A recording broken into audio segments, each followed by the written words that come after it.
Elaine and my summer vacation was in the Bahamas this year. We stayed at the Riu, which is on Paradise Island, which is part of the island nation of Nassau. One morning I took a bus to the southwest part of the island to take a dive trip with Stewart Cove's Dive Bahamas, a local scuba diving operation. There's a lot of excitement when you board the boat. You're meeting new people and you're checking and double checking your dive equipment. Here's my dive partner, Song Cho, out of the University of Florida.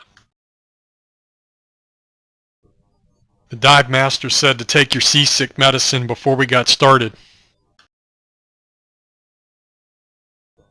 Then with the boat rocking and rolling, it was time to get in the water. Not easy when you have a big heavy tank on your back, weight belt, and walking in fins.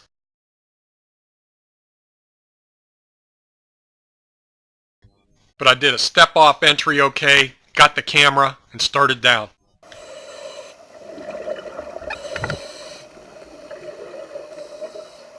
The reef appeared at about 35 feet.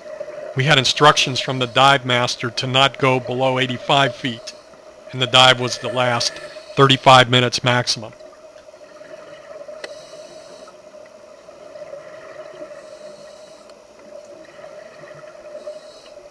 Here's Song, free-falling like a skydiver.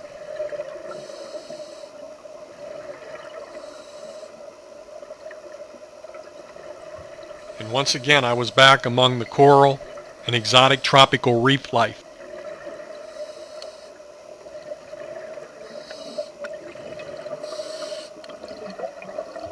I learned to scuba dive back in college 30 years ago. I took a long break from it and have recently gotten back into it. This is my third reef dive, but I'm still filled with wonder and awe. It's just not the fish darting in and out of a forest here. Everything down here, the coral, what looks like these plants, sponges, it's all living creatures.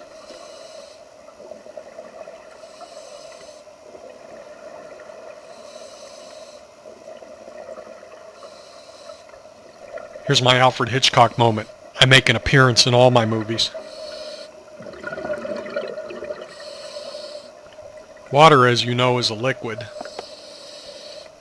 The deeper you go, the more it diffuses the sunlight's rainbow spectrum of colors. At this depth, the only colors left are blue and yellow.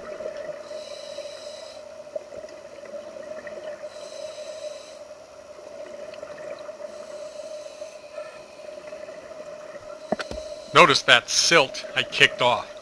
It's got a long way to go. This rock wall goes down 6,500 feet. As you know, fish breathe in the water. We breathe air. So you have to take your air supply with you in your scuba tank. And you have an air pressure gauge and depth gauge attached to the tank, and you do keep an eye on both. I marvel at the fish life here. I've always said it's like swimming around in a tropical fish aquarium.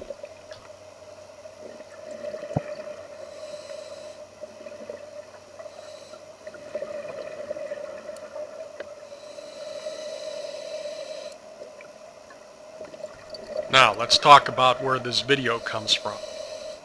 I have a Sony Handycam Video Camera.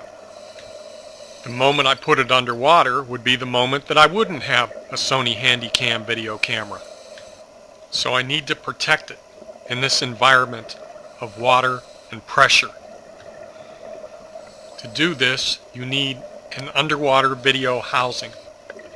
I found the plans and blueprints on the internet, invented by Paul, a diver in Great Britain. And I took these to Universal Plastics in Akron, Ohio, and Pat made me a duplicate housing.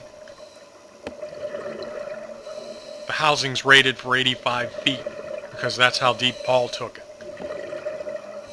Here you can see the camera, the weight pack, and the O-ring, which keeps the water out.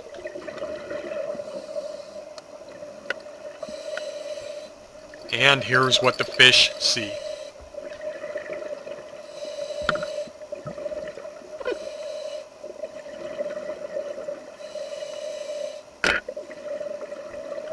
It's important to me to make these dive videos so that I can share my underwater experiences with my friends and family rather than just telling them about it. And my friends and family do enjoy watching the videos. They learn things through our discussions of the underwater world.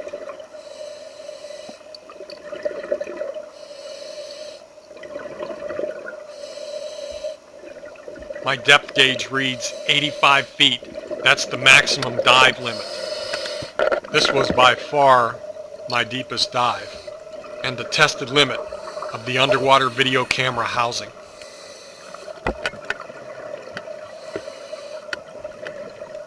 People ask me, why do I dive? I tell them, it breaks up the monotony of everyday life. There's a lot of times down here where I say to myself, well, that's something you don't see every day.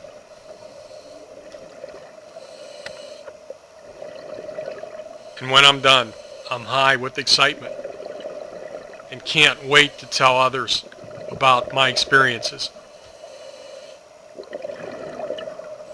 Some fish think you're a predator and are going to eat them, and they take off and run for cover. And then there's others that enjoy the attention or are curious, and they'll keep swimming into my shots. Let me tell you now how the seeds of scuba diving were sown. When I was young, my first exposure to tropical fish life was down in our basement. My father collected and bred tropical fish in huge aquariums. I remember sitting there for hours just watching them and thinking, how beautiful. The next seed that was sown was in the 60s, watching the old Sea Hunt show with Lloyd Bridges as Mike Nelson.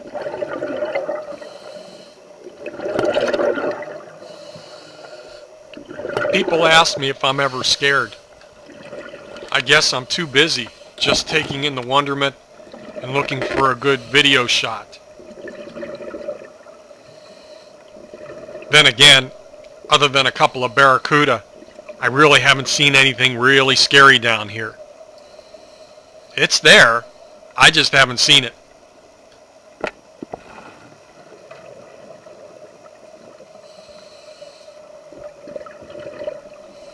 My dream would be to dive every day in some exotic location. And exotic location is defined as anywhere outside of Ohio.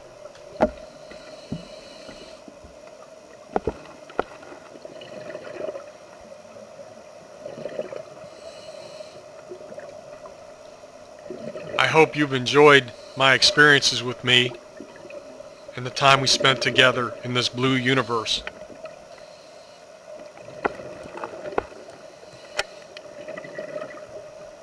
It's hard to forget a dive, as they're so memorable.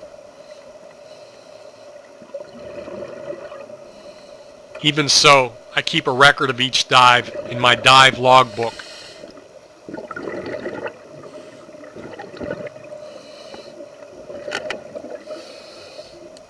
Take one last good look around. You never know when you'll get the chance again.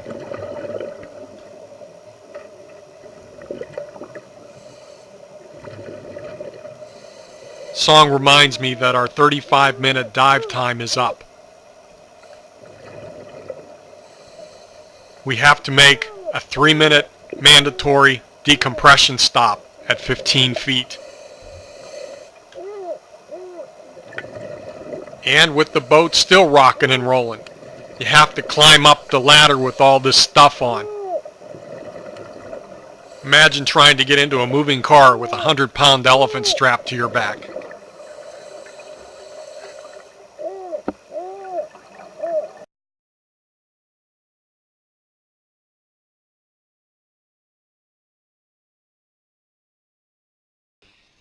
Just in case you're wondering, they have a roster with everyone's name on it, and you have to initial it when you come up out of the water. That way no one gets left behind and we don't have any open water-like accidents. Everywhere on deck there was smiling and laughter and genuine excitement. There was electricity in the air as everyone recounted the experiences of their dive.